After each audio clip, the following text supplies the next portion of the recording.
नमस्कार. मोदक माई प्रस्तुत मानसीज कुकिंग स्टोरीजमध्ये आपलं सहर्ष स्वागत करत आहे.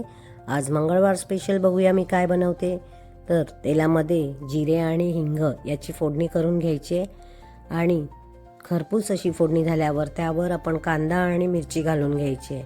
आता ही कांदा मिरची आपली परतून होईपर्यंत तुम्ही जर लाईक शेअर सबस्क्राईब केलं नसेल तर नक्की करून घ्या आणि तुम्हाला बाकीचे व्हिडिओ कसे वाटतात हे सांगायला विसरू नका. त्यासाठी तुम्हाला भरपूर कमेंट्स करायचे आहेत, तेही नक्की करा.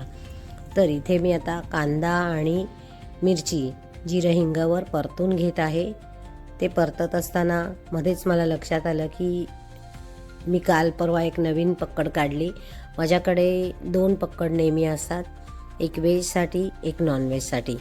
कारण कसं मी नेहमी ऑर्डर वगैरे घेत असते, तर उगाचच आपण लोकांना फसवून काय अर्थ नाही आहे, म्हणून मी वेगवेगळ्या पक्कड वापरते.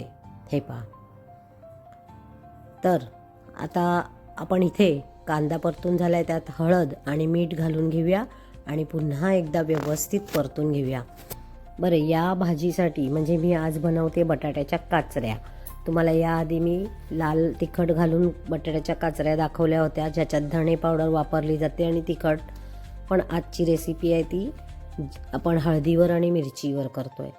तर या मी ज्या बटाट्याच्या काचऱ्या आहेत, छोटे छोटे बटाटे असल्यामुळे मी गोल गोल चकत्या केल्यात. त्या दिसायला एवढ्या क्यूट दिसत आहेत ना. तर भाजी पण अतिशय छान, म्हणजे तुम्हाला म्हणतात ना, आपण पहिले डोळ्यांनी म्हणजे बघून आपल्याला कळतं की जेवण कसं असेल, तसे हे दिसायला खूप क्यूट दिसत आहेत. आता आपल्याला याच्यावर झाकण ठेवून त्यावर पाणी घालून घ्यायचं आहे आणि वाफेवर ही भाजी शिजवायची आहे. एक 5 ते 7 मिनटात ही भाजी आपली शिजून जाईल. इथे हे झाकण काढून आता बघूया भाजी शिजले का.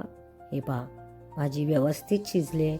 आता यावर भरभरून कोथिंबीर घालायची आहे आणि त्याच्या आधी मी एक साईडला तुरीची डाळ भिजत घातली होती.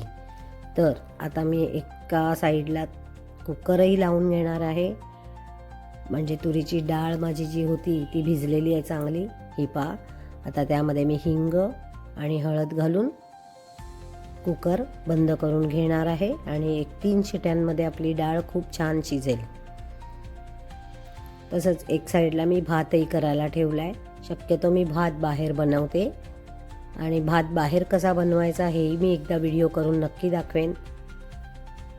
तर असा आपला स्वयंपाक इकडे पूर्णपणे रेडी झालेला आहे.